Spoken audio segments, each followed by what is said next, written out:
Defenders include Khalil al-Hayya, who is also a senior Hamas official. Thousands of pro-Palestinian protesters hit the streets in Turkey's Istanbul after the killing of Hamas leader Ismail Haniyeh in Tehran. Similar protests were witnessed in Jordan near the Israeli embassy. Meanwhile, in the North African nation of Tunisia, protesters were seen carrying Palestinian flags and chanting pro-Palestinian slogans. Israeli Prime Minister Benjamin Netanyahu has warned against attacks on Israel. He said that Israel will exact a heavy price if attacked.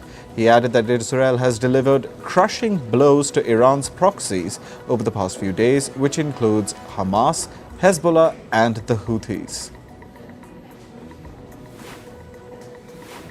U.S. Secretary of State Antony Blinken has urged all parties in West Asia to stop escalatory actions and achieve a ceasefire in Gaza. Blinken added that tensions in the region have grown exponentially and that he cannot predict the fallout from Haniyeh's killing. The United Nations Security Council member countries have called for more diplomatic efforts to avert a wider conflict in West Asia. Japan's deputy representative to the UN has said that the region is on the brink of an all-out war. Meanwhile, China, Russia, Algeria and other UNSC members have condemned the killing of Hamas leader Ismail Haniyeh. The US, UK and France have raised concerns over destabilizing actors in the region that they claim are supported by Iran. Former US President Donald Trump has attacked the current Vice President Kamala Harris over her racial identity. Trump said that Harris would always promote her Indian heritage.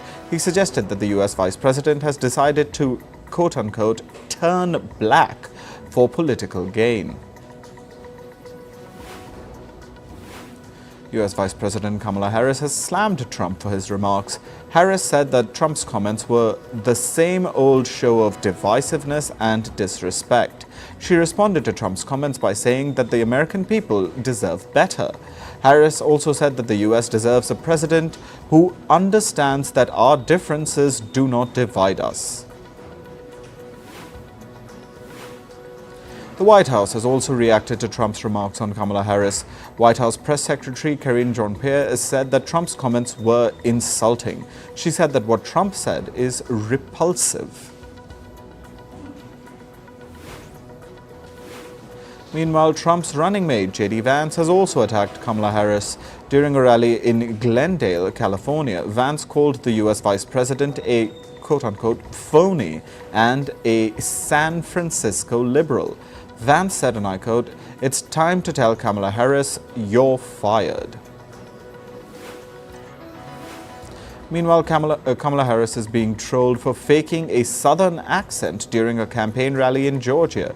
The Democratic Party's presumptive presidential candidate used the accent in a rally in the city of Atlanta. Some netizens have called her cringe. One user said that it's never good when someone does a fake Southern accent. According to the U.S. Director of National Intelligence, the Cuban government is working to influence the 2024 presidential election. Cuba is reportedly attempting to influence local races in the state of Florida. According to the American reports, the Cuban government's operations are focused on supporting candidates that have a favorable outlook towards the Caribbean nation's communist regime.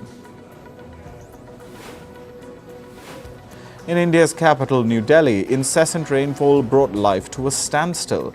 A woman and her son died after drowning in a waterlogged drain in Delhi.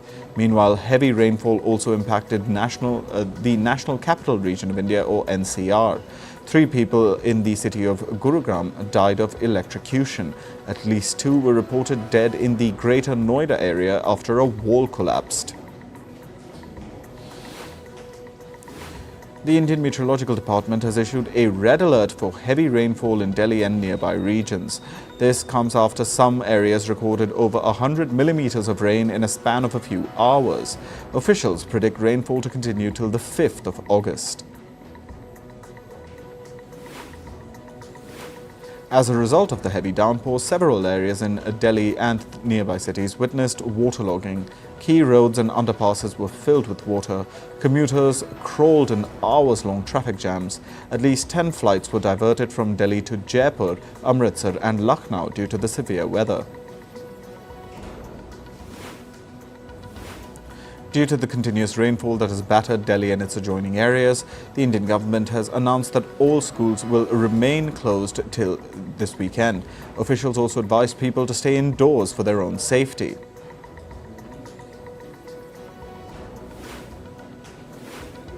Cloudbursts have occurred in the northern Indian state of Himachal Pradesh. At least 2 people have died and over 50 are reportedly missing. Multiple cloudbursts have caused severe disruptions in the districts of Shimla, Mandi and Kullu. The Chief Minister of Himachal Pradesh says that rescue operations are from the world's second largest continent. Hello, I'm Alyson Le Grange. A very warm welcome from Durban, South Africa. We get you the news and the newsmakers from Africa. From elections to climate change to innovations and opportunities. As the world's attention shifts, we report from Africa, the heart of the global South. Join me every weekday live on First Post.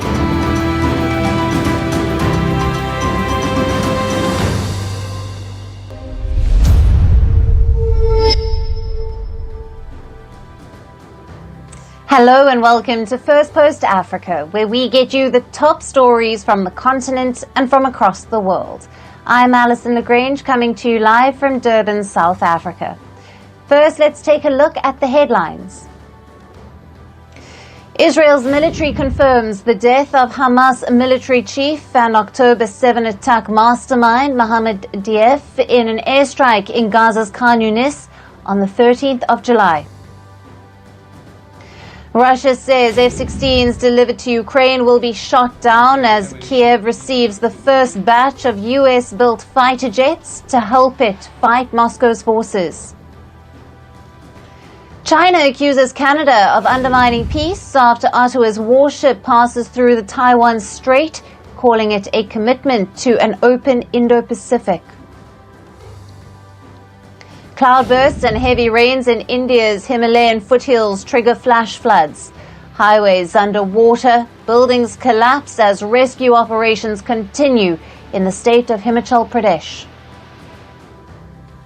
And a Guinean court sentences former dictator Musa Dadis Camara to 20 years in jail for crimes against humanity after a landmark trial over the 2009 massacre.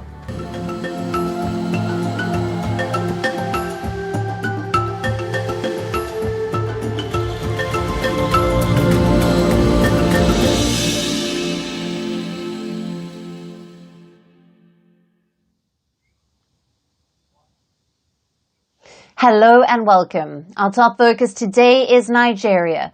It is D-Day for President Bola Tinubu. After days of mobilization, young Nigerians are hitting the streets to protest against his administration, despite warnings and concessions. Protests have erupted in major Nigerian cities, including the capital Abuja, the largest city, Lagos, and the second largest city of Kano. Police fired tear gas to break up hundreds of protesters rallying in the cities. Tensions rise in the capital Abuja, with police firing tear gas to disperse the protesters. Police insist the protesters must stay within the Mashood Abiola Stadium. The protesters and police have already expressed differing opinions on the court order that limited the End Bad Governance demonstrations to the stadium. In the commercial capital of Lagos, protesters marched towards the government house under the watchful eye of armed policemen.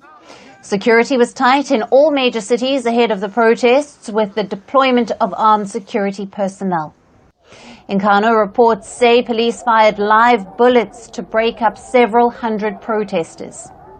As per government officials, protesters have set the gatehouse of the Nigerian Communications Commission ablaze here. Demonstrators also tried to light bonfires outside the governor's office, after which the police began driving the protesters back. The young protesters have been inspired by the month-long anti-government rallies in Kenya, and in a similar way they have been planning protests in Nigeria. For days, they have been mobilizing rallies on social media using the hashtag #EndBadGovernment in Nigeria. Do something now before it leads to that. Let those people on top do something. Let our president do something before it leads to that. Me, I don't want war, and I don't want anything that will bring or damages or life for life to be wasted. I don't want it. So let them do something about that area, so that's what happened in Kenya will not happen in Nigeria also.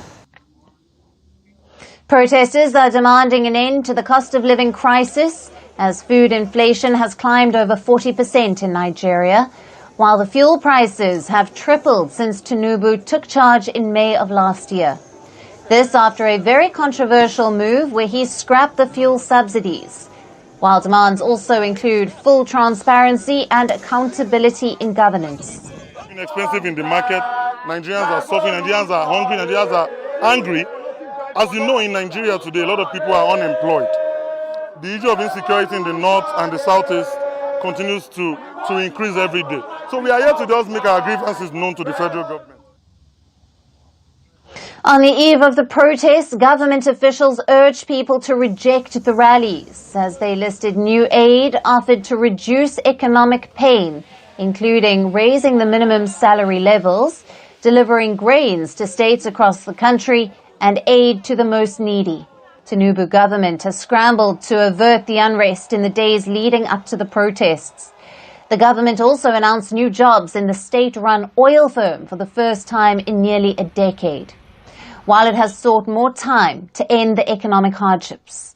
The president earlier warned Nigerians not to join the sinister protests. Similar warnings came from the army and the police chief. Officials say they are wary of the dangers associated with demonstrations that are vulnerable to being hijacked by criminals. Nigeria's State Security Service has alleged that the protests were intended to undermine the government and plunge the country into chaos. But despite all the efforts, protesters have commenced their rallies, which are reportedly planned to last until the 10th of August. Will these rallies plunge Nigeria into chaos, as they have done in Kenya? And what challenge will they pose to the Nigerian leadership?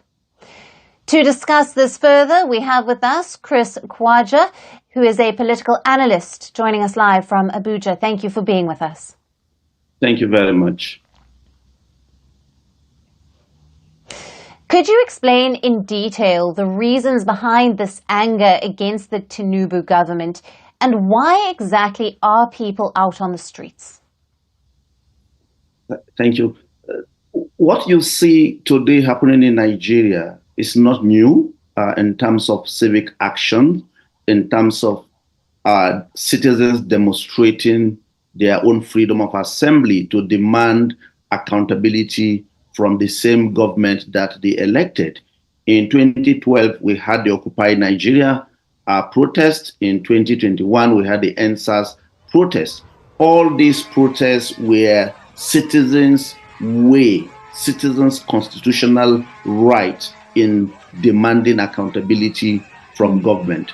Today, the End Bad Governance hashtag, as you see under the Tinubu administration, is meant to engage government to look at the plight of citizens at three very important levels. The first is rising poverty, the second is rising inequality, and third is rising unemployment in a country where you are having about 200 million citizens. Now, on the part of government, the question is citizens need to be patient, because government is all out to ensure it addresses or meets their demands. But on the part of citizens, the problem they are dealing with is a structural problem. It's not a problem that started yesterday or a year ago. It's a problem that has been there, and government needed to have, particularly the Tinubu administration. Citizens are saying President Tinubu himself has been a civic activist. He has led protests against bad governance. Right. Under his administration, they expect a clear departure from the past. They expect government to be forthcoming. They expect government to be prepared when it comes to dealing with all the fundamental issues that made them to give him their trust. Their trust is because they saw in Chris, I a mean to check leader. there. Now, the protests have begun despite the warnings and the requests by the government for people to not hit the streets. Can the Nigerian government still manage to contain these protests? The Nigerian government can manage the protests. First, it's for it to unveil and implement policies that will affect majority of the citizens. Many of the policies that have been put in place are not targeting the vulnerable populations in the village. They are more for the federal civil servants, for the state civil servants. Those that are not opportune to be working for government are saying, where do we stand when it comes to dealing with rising inflation that has gone or skyrocketed to over 300%? Where do we go to when it comes to access to medical facilities and our ability to even pay for services in the hospitals? Citizens are dying in these hospitals because they are not able to pay for tests. They are not able to pay for medicines. They are not even able to transport themselves to this hospital. These are issues that they feel government need to address frontally. And on the part of the Tinubu administration, I believe something can be done in terms of responding proactively and speedily with some of these issues. It is not just enough to say a bag of rice is now 40,000. How many people have access to even the 40,000 to buy a bag of rice?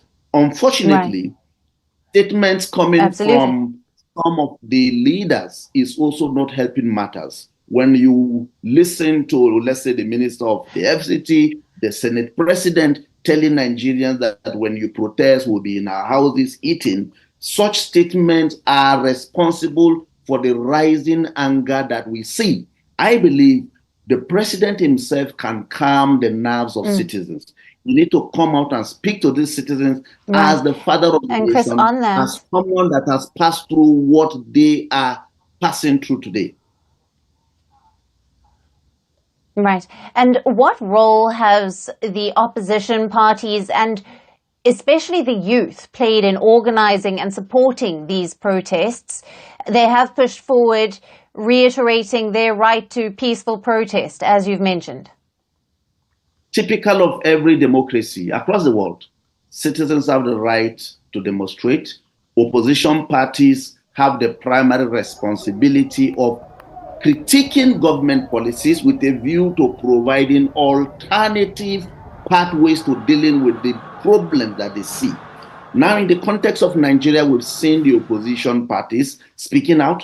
We've seen the opposition parties mobilizing citizens to go and protest. Unfortunately, we are also dealing with a protest that is highly politicized, that it is not just about opposition, but of this protest is one that has brought in identity into it, is one that has brought in religion into it.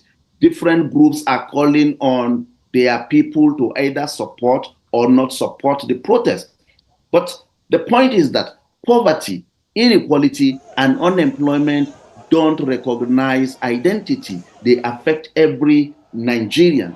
And until we are able to come together as citizens and depoliticize the problems that we confront with a view to working with government to addressing them, we will always come back to where we are in terms of the gullibility of citizens and the ease with which they are either mobilized for protest or mobilized against a protest, as we see in across the country today, where the protest is even made. And let's take a look back. In 2020, the protest in Nigeria took a deadly turn. Does the deployment of the armed forces increase the risk of violence and a repeat of 2020? the use of deadly force in containing protests, if not managed carefully and strategically, will end up adding more injuries to a problem that we are already confronted with. As it stands, there are reports that people have been killed, people have been injured, and all these are always linked to the way or the behavior of the security agents. But it is also important to note that criminal groups will always want to take advantage of such a situation to loot. And in that context, the security agents have a duty to protect property of citizens who might have locked up their shops or their buildings or their property, wherever these properties are, just to allow for peaceful protest. So it is important for government to also caution security agents in order to ensure that they adopt more non-kinetic measures in responding to the protests. Right. Chris, thank you very much for being with us on Firstpost Africa. Thank you for bringing us the latest on the situation in Nigeria. Thank you.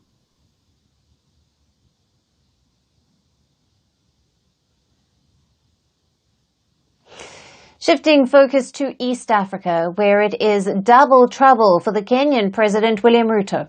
While the president is facing severe flack for introducing a controversial financial bill this year that resulted in deadly unrest, Kenyan courts have declared his government's previous year's finance law as unconstitutional. The three-judge appeal court bench has found that the 2023 financial law was fundamentally flawed in violation of the Constitution. The judges said that the William Ruto's administration did not follow constitutionally spelled out procedure before passing the law. The ruling raises questions about the government's ability to raise revenue from taxes and service its $78 billion public debt. Now the finance bills are presented to the Kenyan Parliament at the start of every financial year. They are the main vehicle for the government to set out its revenue-raising measures, including tax hikes. While in this year's finance bill, Ruto sought to raise around $2.7 billion by introducing new tax hikes. The 2023 law was signed in a bid to generate more than $2.1 billion for public coffers and help to ease Kenya's heavy debt. The law contains several new or increased taxes on basic goods such as fuel, food and mobile money transfers, as well as a controversial levy on all taxpayers to fund a housing scheme. The law had triggered months of protests called by a veteran opposition leader, and the protests soon spiraled into looting and deadly clashes with police. As per reports, the Kenyan government is likely to file an appeal against the ruling that upholds a preceding verdict of the High Court. However, the High Court ruling in November last year largely left the finance bill intact, only striking out the housing levy. The Ruto administration has pushed through a new law to allow it to continue collecting the housing tax. Now that law is also being challenged in court. The Ruto government has been relying on the 2023 finance law to continue collecting taxes, as the government bowed down to the youth pressure this year and scrapped the Finance Bill 2024 after the deadly protests. Dozens of people have been killed since the Gen Z-led rallies began last month against the tax hikes, but they have now turned into a wider campaign against William Ruto and his administration. Ruto has tried to placate the youth by offering more concessions even after he withdrew the Finance Bill 2024. Now, this includes sacking almost his entire cabinet and appointing key opposition figures in the new cabinet. However, anger against the government persists, with many wanting Ruto to resign. Activists are planning further marches, while the rallies have also inspired youth in neighboring Uganda. The 2023 finance law was the budget that Ruto government presented, and now that has been nullified by the courts, while his second finance bill was scrapped before turning into a law. Clearly, Ruto is facing a double blow in his almost 2 years of presidency. What will be his next steps remains to be seen.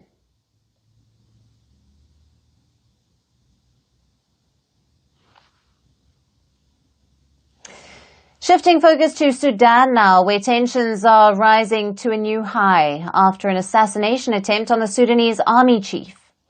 General Abdel Fattah Al-Burhan managed to escape unhurt after a drone attack took place at the Gibet Army base, which is about 100 kilometers from the army's de facto capital, Port Sudan. 5 people were killed in the attack. The Sudanese army chief was attending a graduation ceremony at the base when the attack took place. Video shows soldiers marching in the ceremony before a whirring sound is heard, followed by the sound of an explosion. Another video shows a cloud of dust and people running in panic. The drone attack is the latest in a string of such attacks on army locations in recent months, and the closest to Port Sudan. The Sudanese army has blamed the RSF for the attack, but the paramilitary force has denied it. The RSF has blamed the drone strike on infighting within the military. As long as those people are staying, our battle will carry on, and our war will go on. We tell you that you have come at a time when Sudan is exposed to a conspiracy, a very big conspiracy, and we with you are capable of ending this conspiracy. We will destroy this enemy. We will destroy them tonight, tomorrow, day after tomorrow. We will do it and end them. Dressed in combat attire, General Abdel Fattah Al-Burhan addressed the crowd after the attack, where he said that he does not fear drones and he vowed to crush his opponents. We have put an end to those rebels who terrorize the Sudanese everywhere. We salute you, and through you, we send messages to our people everywhere that we will not retreat, we will not surrender, and we will not negotiate with any party, no matter who it is. There is nothing that scares us. We do not fear drones, or else we will not die except in our day, and everyone's fate will come in its certain day. That's why we will move with our heads high and will fight with pride. We will not surrender. Now, after the strike, the Sudan army chief has struck a defiant tone and has ruled out negotiations to bring an end to the deadly civil war. On Tuesday, his government had agreed to conditionally join the mediation in Geneva on the 14th of August. These talks will be mediated by the United States and Saudi Arabia and will also include Egypt and the United Arab Emirates, who the Sudanese army has accused of supporting the RSF. Previous talks to end the conflict have failed, as both sides have refused to honor their commitments.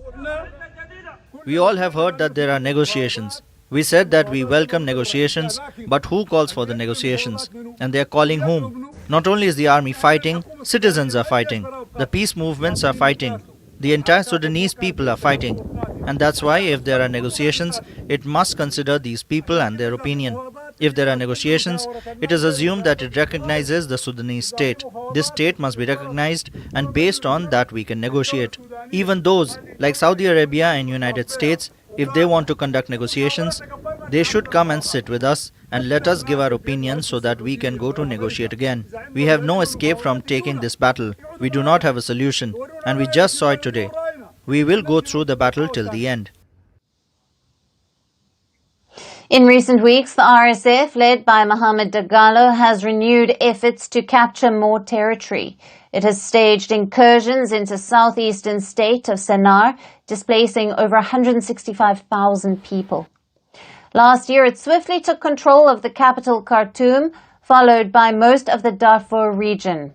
War between the army and the paramilitary broke out in April of 2023 over an internationally backed plan to integrate the two forces and transition to civilian rule. The conflict has created the world's largest humanitarian crisis, with around half of the population pushed into hunger and over 10 million people displaced.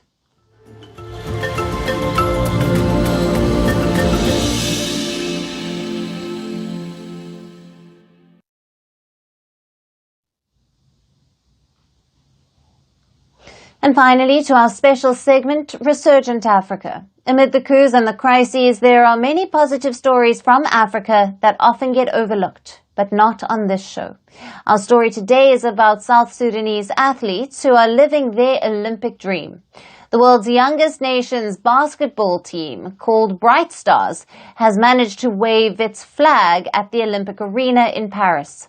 And as the team name suggests, these players are the shining stars of the East African nation. These athletes want to tell the world that their country has more to offer than just stories of violence and crisis. If they emerge victorious, they will script history by winning South Sudan's maiden Olympic medal. Our next report takes a look at their remarkable journey. The Paris 2024 Olympics arena features South Sudan's flag this time. The East African nation's basketball team, Bright Stars, is living its Olympic dream. For South Sudanese athletes, the Olympics are not just about sports. For them, it's an opportunity to show that the country has more to offer than just stories of unrest and violence. You know, a lot of times that when people think about South Sudan, all they think about is the war and, you know, maybe the genocide in Darfur, or it's always a lot of negative thoughts. But there's a lot of beautiful things about our country, and I think that basketball being something that unites us and something for us all to be proud of, you know, it's something that's really positive. While the team has players from the US, Australia and Canada, and some of them started their lives in refugee camps, they know little about their country as their parents fled during the Sudan conflict from 1983 to 2005. The misery continued with another catastrophic unrest between 2011 and 2018, marking the longest civil war on record. It killed 400,000 people and displaced millions. South Sudan continues to be plagued with political and ethnic violence, poverty and corruption, along with frequent natural calamities. But these athletes are trying to bury the horrors of the past. They have battled a lack of resources and poor conditions to make their way to the Olympic rank chart. The team's participation in the Games is already a win in itself. It reflects the players' victory over their miseries. When we play basketball, South Sudan completely stops. All the violence, everybody's tuned into what these young leaders are doing. These are trailblazers of a country. And like I said before, basketball has united. It has given this country hope. It's given this country some healing. It's given this country some inspiration, some motivation. It also reflects their determination and hard work aligned for a common dream, which is to make their young country proud. They aspire to leave a mark of their nation at an international level. You know, we know that the fight is not over, and you know it's on us to continue that and continue to show the world, you know, that South Sudan is here. You know, so for us, that's why it's so meaningful. Whenever we put on that jersey, we know that we're not just playing for ourselves, but you know, there's a whole nation, you know, country behind us that, you know, seeing us as a beacon of hope, you know, to change the narrative and, you know, just continue to, you know, bring optimism and positivity, you know, back to the country. The Olympic medal is not just a professional accolade for these players. The goal is rather personal. Some of them have even put their flourished careers aside to fulfill their duty towards the nation. 27-year-old NBA superstar Wenyan Gabriel is one of them. The potential in South Sudan is almost unlimited. I mean, even when I went back home for the first time, I went to my hometown in Rumbek, and I saw people that are taller than me, 7 feet tall, and they're herding cow, you know what I mean? Like, they don't have the opportunity yet. Even in our country, still to this day, we don't have a single indoor court. So, like, that speaks volumes for us to be the best team in Africa right now. And at the heart of the success of Bright Stars is Luol Deng, a refugee himself. The former Chicago Bulls player and two-time All-Star took over as head of South Sudan's Basketball Federation in 2019. Deng has built this team with his own money. He has managed to gather experienced players like Gabriel and Karlik Jones with a spark of young promising talent like 17-year-old Kaman Maluach. Lou and I go way back, and I remember seeing Lou walking to the gym at 14 years old. With one pair of shoes and just a dream. And he's seen more, he's done more for so many people. Bright Stars gained the international spotlight after the Basketball World Cup in August last year. Their journey through the tournament, with 3 victories in 5 matches in the Philippines, opened the doors to the Paris Olympics. You know, when we first started, you know, we had to compare ourselves, you know, to the African teams here, and, you know, just seeing where we stand and what we need to improve, you know, to make it to the top. So when we went to Manila, it was the first time ever, we played against, Puerto Rico, Serbia, China, Philippines. That was the first time ever we're like, how do we actually compare against, the rest of the world? And they continue to give a spectacle performance. In a warm-up match in London, they nearly delivered a stunning upset to the mighty US team, eventually losing by just 1 point, 101-100. At the Paris Olympics, they defeated Puerto Rico in their first group stage match. Before Bright Stars, only 5 athletes have competed at the Games under the flag of South Sudan. If these bunch of refugees, as Gabriel describes them, manage to get a podium finish, they will script history. The victory will mark one of the rare positive chapters in the history of the youngest nation in the world. And that's it on the show. We will see you again tomorrow at the same time. Thank you for watching and goodbye.